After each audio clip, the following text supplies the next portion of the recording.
Kanina, sinabi nyo there were 7 people dun sa inyong self-described death squad.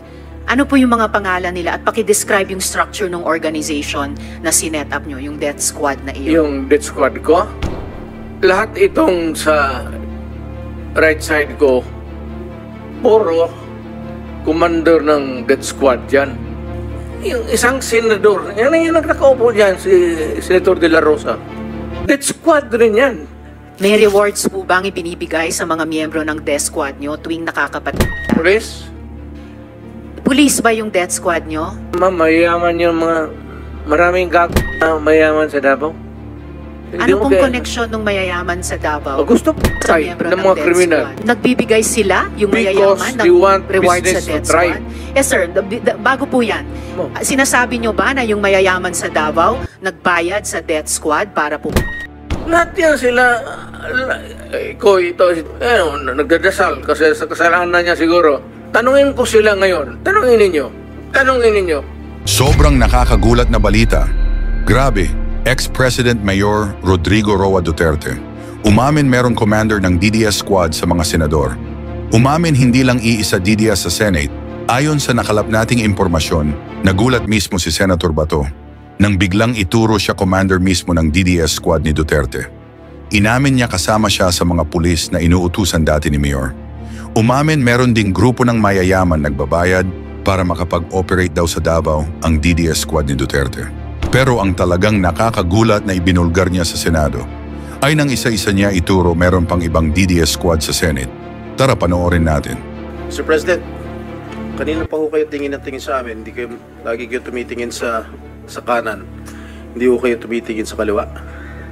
Nagpapansinan ba kayo ni Senator De Lima? Walang maganda dyan, dito lang.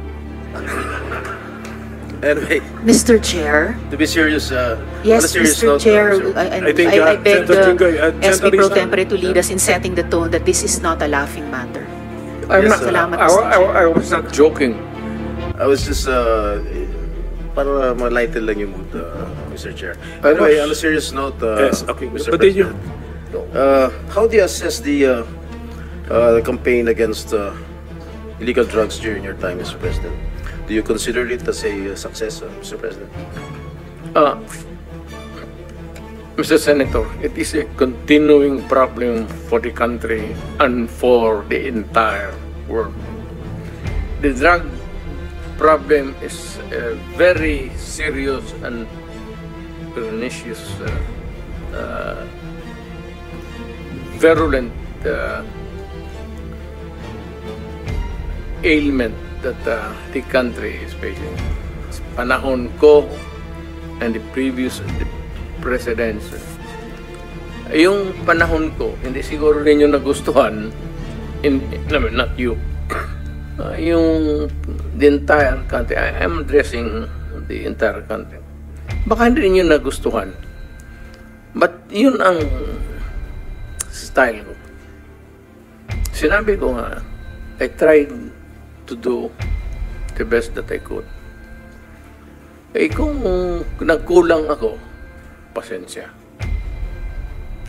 Pero ang solution during my time was a call of duty of the president. Ako yun. Kasi ako yung presidente sa panahon ko. At hindi ako nagkulang, Mr. Senator. Nag-warning ako lahat narinig ng Pilipinas. Huminto kayo sa droga. Bitawan ninyo, drop it. Kasi magkakaproblema talaga tayo. Pag nakita tayo sa isang kanto at naghawak ko ang droga, problema na talaga yan. So, yun na, nagkakaroon tayo ng problema. May patayan. But it was not a state-sponsored killing. There was never an official order to the police and the military and to the agents of government to... Andyan si Senator De La Rosa. Wala akong sinabi na gano'n kasi abogado ako.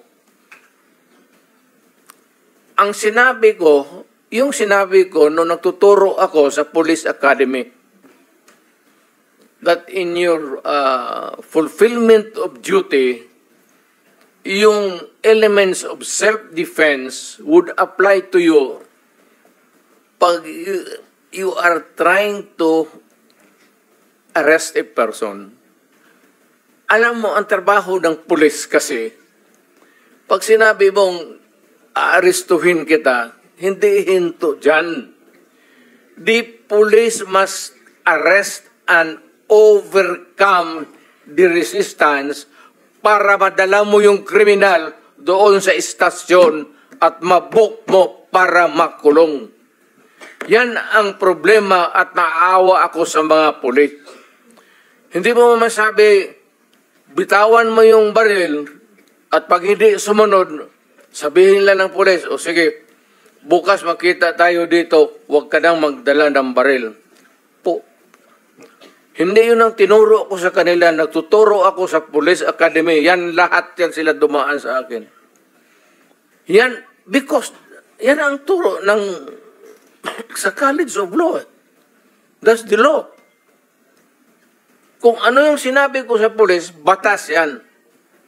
Walang compromise dyan when you are arresting a person. If he resists, pag ayaw magpa-aresto, you have to overcome him. His resistance. Ngayon, pag lumaban, nagkaletse-letse, may baril, may magpatayan talaga.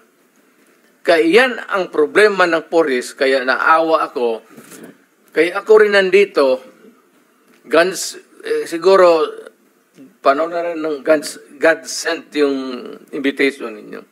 Naawa ako dito sa mga pulis na tinatawag ninyo at inaano ninyo, yung trabaho ng pulis kasi involves personal contact. Walang trabaho sa pulis, sabihin niya, halika dito, bitawan mo yan, mag-surrender ka, sumama ka sa akin. It is always a confrontation, and if the other guy is armed, there will always be or injuries. Mr. President, if I may... Yes, sir.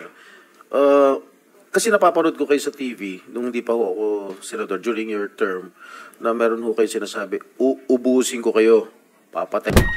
Ano po ibig sabihin? Sino po yung uubusin ninyo? Sino yung papatay ninyo? Ito ba yung mga user, mga pusher ng illegal drugs? Yes, sir. Lahat. Hold-upper, kidnappers. Hindi lang sa drugs? Hindi lang droga, sir. Lahat po. When I was mayor, kalaban ko lahat ang criminals. Huwag naman yung mga staff. Wala akong pakialam dyan. Yung mga cheke-cheke. Yung mga kidnappers, sa Mindanao po, marami yan. At yung mga lawless elements doon, when they go on a rampage, they take over the entire municipality. I-hostage na lang yung municipality, yung bangko lahat doon, hino-hold up, at yung police hindi makagalaw, kasi nakapalibot sila, and there are civilians. And they cannot start a war because the civilians eventually will be killed in the process. Patay sila. Nung sinabi niyo pong uubusin ko kayo lahat, papatayin ko kayo lahat, ito ba ho yung naging resulta kaya marami hong naging patayan, Ginoong Pangulo? Literally, yes. So, pero wala ho kayong inuutos sa mga dating chief of police ninyo, chief of PNP na pumatay. Warning lang na, istorya man lang yan, sir. Chismis lang ho? Alam mo, pagka mayor ka, o presidente ka, pag sinabi mo, hoy, huminto kayo dyan, masama yan, illegal yan, walang mangyari sa syudad mo. Pag sinabi mo, huminto kayo, Apat. Pag hindi sila huminto, of course, the police would come in. Sabihin ko sa police, pag naghawak ng baril, ito yan sila, dumaan yan sa Davao lahat. Koy, pati, ito, si Danao, lahat yan sila, dumaan ng Davao. Ang order ko talaga sa kanila, pag maghawak ng baril, patayin mo na para one less criminals. Bukas mag-hold up na naman yan, may poproblema na naman tayo. Ganon rin sa pusher. So, Ginong Pangulo, nung mayor po kayo ng Davao, do you confirm the existence of the Davao Death Squad? No, sir. Wala po Davao Death Squad. So, ano po yung iniimbestigahan ni former Senator De Lima nung siya chairperson ng Commission on Human Rights? Ang iniimbestigahan po niya yung DDS, if I'm correct. Am I correct? I don't know how the term was coined. Senator De Lima, were you investigating the Davao Death Squad when you were chair of the CHR? Yes, that was the focus. But the former president doesn't confirm the existence of the Davao Death Squad. That has been his position nung tinanong ko ho siya, nung nag-appear siya sa public inquiry, na there's no such thing as DDS. But there are people, there are witnesses who said that there is such a thing as Davao Death Squad. It may not be the correct term, or it may not really be or explicitly called the Davao Death Squad. Who coined that name, that phrase, the Davao Death Squad? I think it was media, it was certain sectors, certain groups. But it was not the CHR which you headed before, Madam Senator. We knew it to be as Davao Death Squad because of the various reports. But it did not originate from us, the term Davao Death Squad. What is clear to us is that there was this group of assassins, and some of them are actually part of the Davao City Police Office. And there are also the Abanteros, the assassins themselves, with respective handlers. And already, Mr. Matubato and Mr. Las Cañas... If I may cut you, Madam Senator, may quick interjection on those, Senator. Okay, our rules on interjection, ganito I will have to ask the permission of the senator who has the floor if you want. And then, please limit it to maximum of 2 and very related to the topic that we're discussing, okay? So, kahit one lang, Mr. Chairman. 1 or 2. You want? Yes, okay, please. Senator Risa Ontiveros is recognized. Salamat kaayo, Mr. Chair, and salamat sa SP Pro Tempore. Very quick, at the proper time, and this is related to the line of questioning of the SP Pro Tempore right now, at the proper time, I will ask the Chair's permission to play a never-before-played video that precisely talks about the Davao Death Squad, exactly related sa line of questioning ng SP Pro Tempore at this moment, Mr. Chair. Salamat, SP Pro Tempore. Salamat kaayo, Mr. If you Chair. permit it, okay. Senator Bato. Senator, may I Yes, sir. Go ahead. interject? Lahat itong sa right side ko, dumaan ito ng Chief of Police Director. Puro commander ng death squad yan. I thought there was no existence. Trabaho ng police yan. Literally, hindi mo sabihin. At yan sila, ko ito, si Danao, ayan o. Nagdadasal kasi sa kasalanan niya siguro. Magkano bang ilan bang pinatay mo? Dumaan yan. Ito, De La Rosa. Tanungin ko sila ngayon. Tanungin ninyo. Openly, lahat yan dumaan pagka police chief. Pati yan si Gamboa. Tanungin ninyo. Danao, kung may utos ba ako na patay yung tao, nakatali yung paa, pati kamay sa likod, or assassinate them.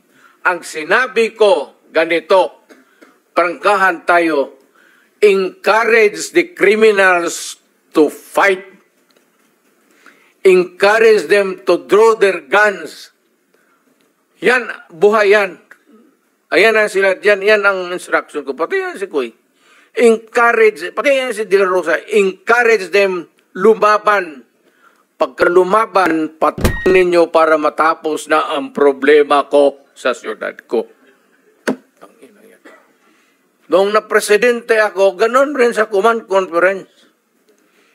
Diyan sa Malacanang. Yan ang utos ko. Bakit ko pagbigyan important? Mag-criminal, they go after the innocent people robbing. Mabutit na lang sana kung aakyat ng bahay. Mayor ako matagal. Aakyat ng bahay. Magnakaw. Bata, babae, tapos kung ikaw ang mayor, how do you deal with the problem? Ano kaya ang tingin ninyo sa... Hindi... I'm sorry to tell you, I'm sorry to express to the nation. Unforgiving ako. Hardliner. Alam nila yan. Pati pulis alam nila. They are not really siguro to talk about it. Sinabi ko yan sa mga pulis. Kayong mga pulis, pag pumasok kayo dyan sa droga, kayo ang mauuna.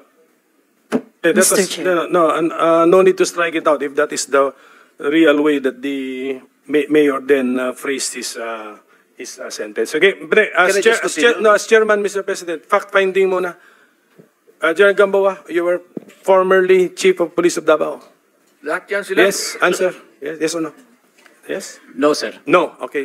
General Danao, former Police Chief of Davao? Yes, sir. Okay. General Sinas, former Police Chief of Davao? No, sir. No. Catalino Coy, former Police Chief of Davao? Yes, Your Honor. How about Karamat, former Police Chief of Davao? Ha? Sa mic, sir. No, sir. Okay, para klaro. Okay. Sige. Ako, Mr. Chair. Mr. Chair, Okay. Ako, hindi mo ko tanungin? Yes. We need to Former Chief of Police ako lang because daw. alam ko Chief ka ng Police, but former Chief of Davao. Okay.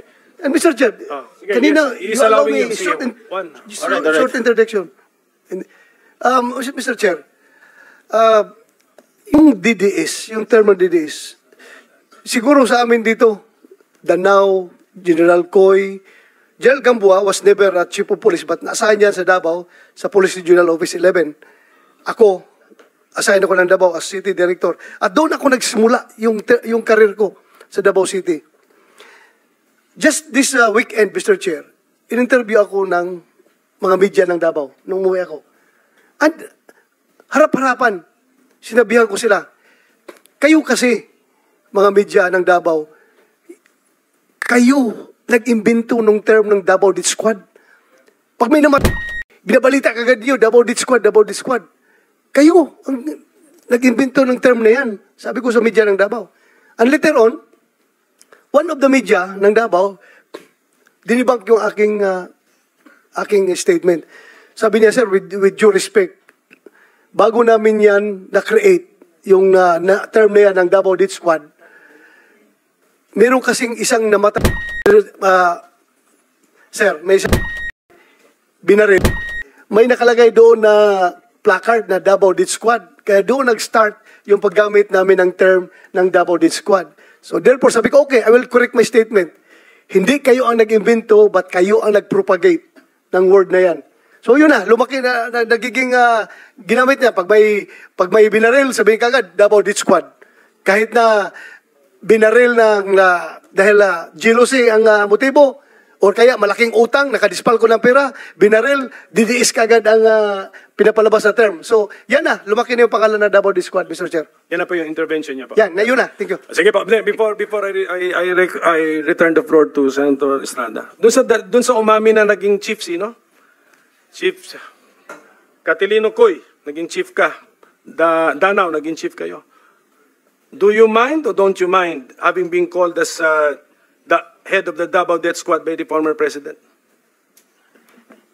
I think he's just joking, sir. Okay. Pero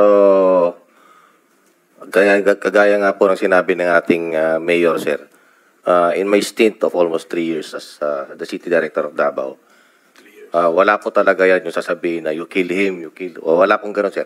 So it's just a matter of taking things on your hand. If you will take it literally, yung sinasabi niya sa media. Kung ano yung sinasabi niya ngayon, sir, yun na yung sinasabi niya. Pero yung kamong sasabihin niya na, Danao, patay yung sa sir.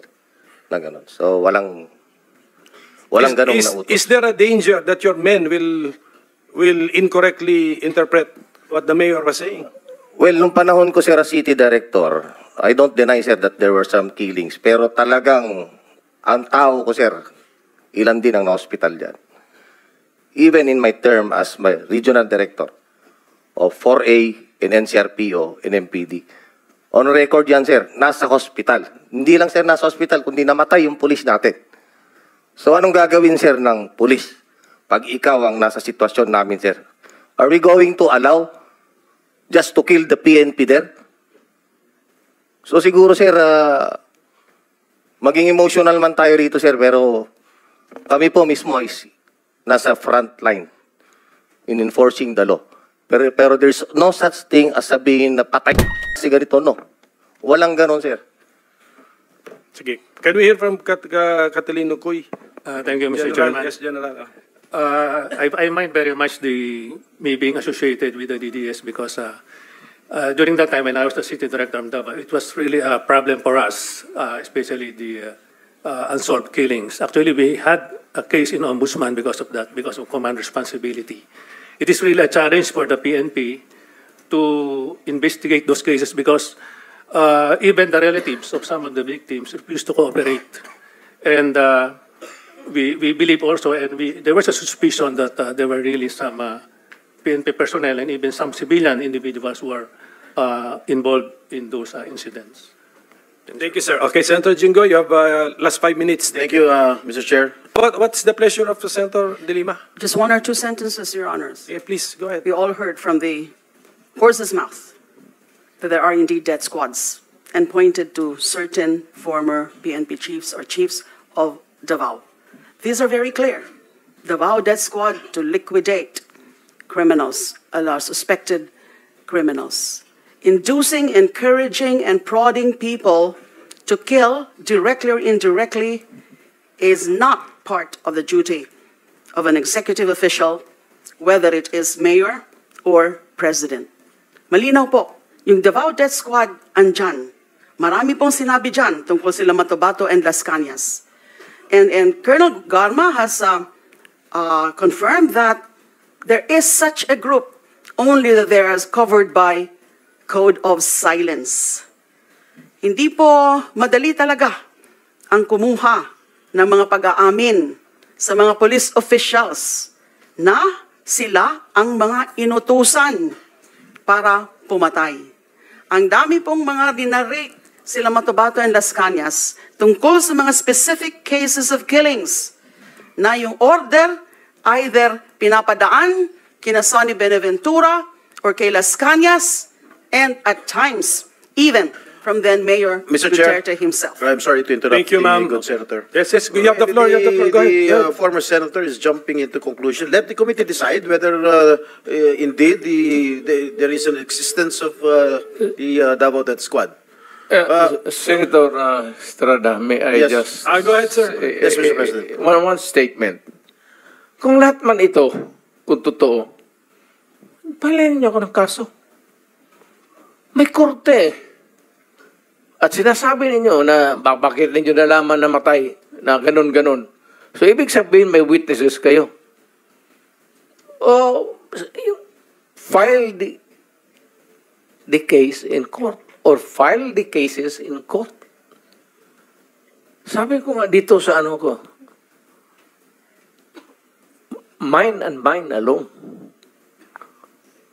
Gusto ko ang syudad ko maganda, malinis, at livable.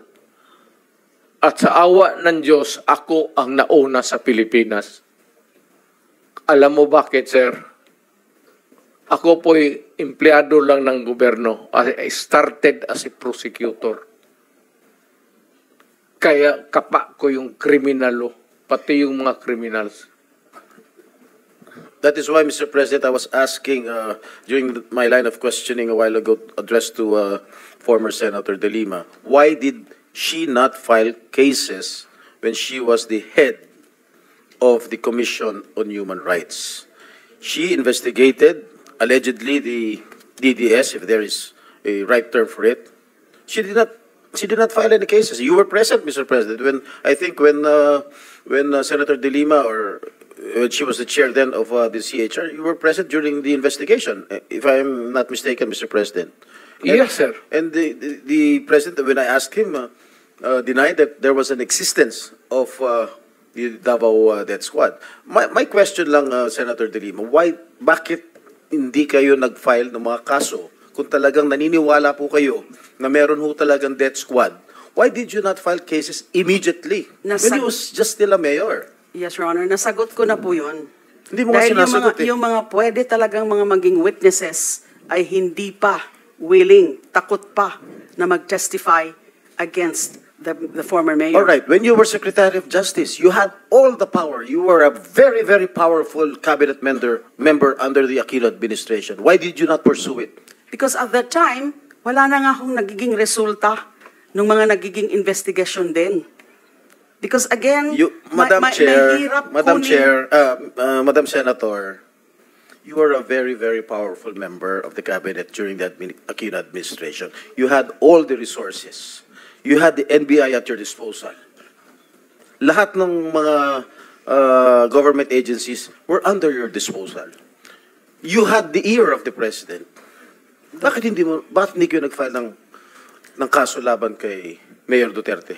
At that time, the relevant, real evidence, testimonial evidence, wala pa po sa aking disposal. Although I did try, yung sinabi ko po kanina, na-refer ko na muna sa NBI. So, kaya lang, yun ang naging report, binalik nila sa akin. Now, they're trying, pero nahihirapan din sila na i-access yung mga witnesses. Mr. President, Yung sinasabi po kanina ni former President Duterte na Davao is the safest city, I think that is belied by statistics. I don't have the exact statistics now, but I read certain data. It's not the safest city. It has So what is the safest city as far as you know? I would not know. It was it registered as among those with highest data on killings or murders. So how can it be a safe city? Mr. President, Mr. Chairman, with the permission of Senator Jinggoy? I think the former president wants to answer the accusations. Mr. President, yes, you're recognized. I just would like to put on record the statements made by former Senator De Lima. During the investigation here in the Senate, during her term, when she was still a senator, wala pa rin nakitang ebidensya tungkol dyan sa mga DDS ng tinatawag. Nung CHR chairman siya, wala rin nangyari sa mga investigation at wala pa rin nakita ng ebidensya. Nung secretary siya ng DOJ, which is a very,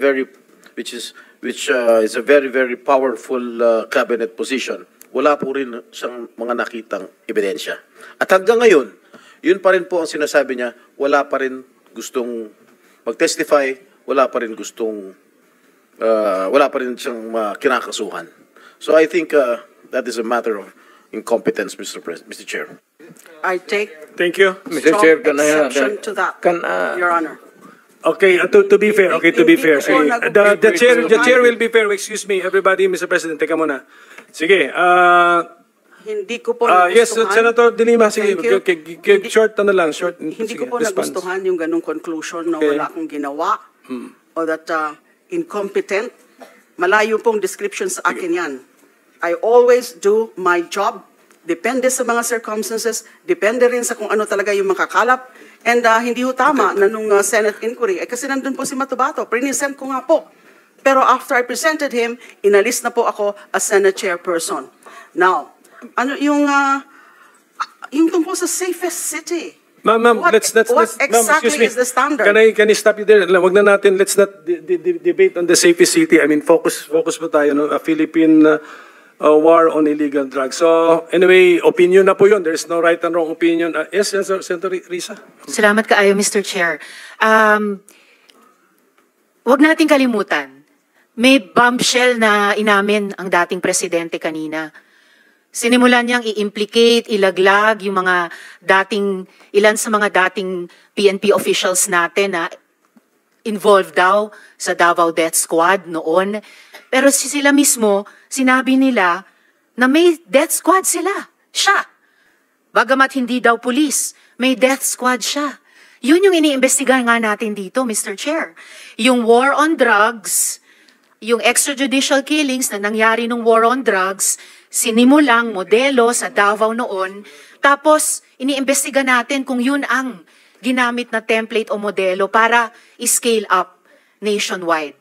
So, bombshell yung sinabi po ng dating presidente na meron na silang death squad, anuman ang pangalan yan, police o non-police ba yan, kasi it looks like what we are investigating now, yung ginamit na instrumento para sa war on drugs na nagbunga ng napakaraming extrajudicial killings. You are For the record, Mr. correct, ma'am. Tama Thank you, ka talaga. Mr. Chair. Tama ka talaga. So, ganito na lang. Huwag na lang yan pulis. Kawawa yan, wala yan. Sa experience, Davao, ako. Imbestigahan niya ako. Set a date for an investigation para sa akin. Ako ang imbestigahan ninyo. At kunin ninyo yung record sa Davao yung namatay. At sabihin ko sa inyo kung wala akong taguin. Alam mo, nag-warning ako, huwag kayong gumawa dito. Kasi gusto ko ang Davao. Ang Davao was a very kawawa noon. Alam ninyo, sir, alam. Panahon ng NPA, nung hindi pa ako mayor, kita mo ang Davao. Left and right ang hold up, walang makalabas sa bahay. Pati mga pulis takot. Kasi nandyan yung mga NPA, pinapatay sila. Kaya sinabi ko, nag-agyat ako sa bukid, nung na-mayor ako, sabi ko, ayaw ko ng away sa inyo. Pero yung mga pamilya ninyo, nandyan sa syudad natin, yung mga top honso ng Communist Party, bilangin ninyo ilan ang taga Davao. Saan ang pamilya nila? Sa Davao. Kaya umakyat ako sa bukid. Sinabi ko, stop it. Huwag ninyong mga pulis ko kasi na yung pamilya ninyo. Yayariin ko yan. Mr. Chair, if I may, dahil matagal na po yung sa NPA, kung maaring mag-follow up question ako sa dating presidente Mr. ng Chair. Squad. Mr. Chair. Salamat Go ahead, kaayo, Senator Mr. Chair. Kanina, sinabi nyo there were 7 people dun sa inyong self-described death squad. Ano po yung mga pangalan nila at paki-describe yung structure ng organization na sinet up nyo, yung death squad na iyon? Yung death squad ko? Ang death squad ko, ma'am, is, of course, it is organized.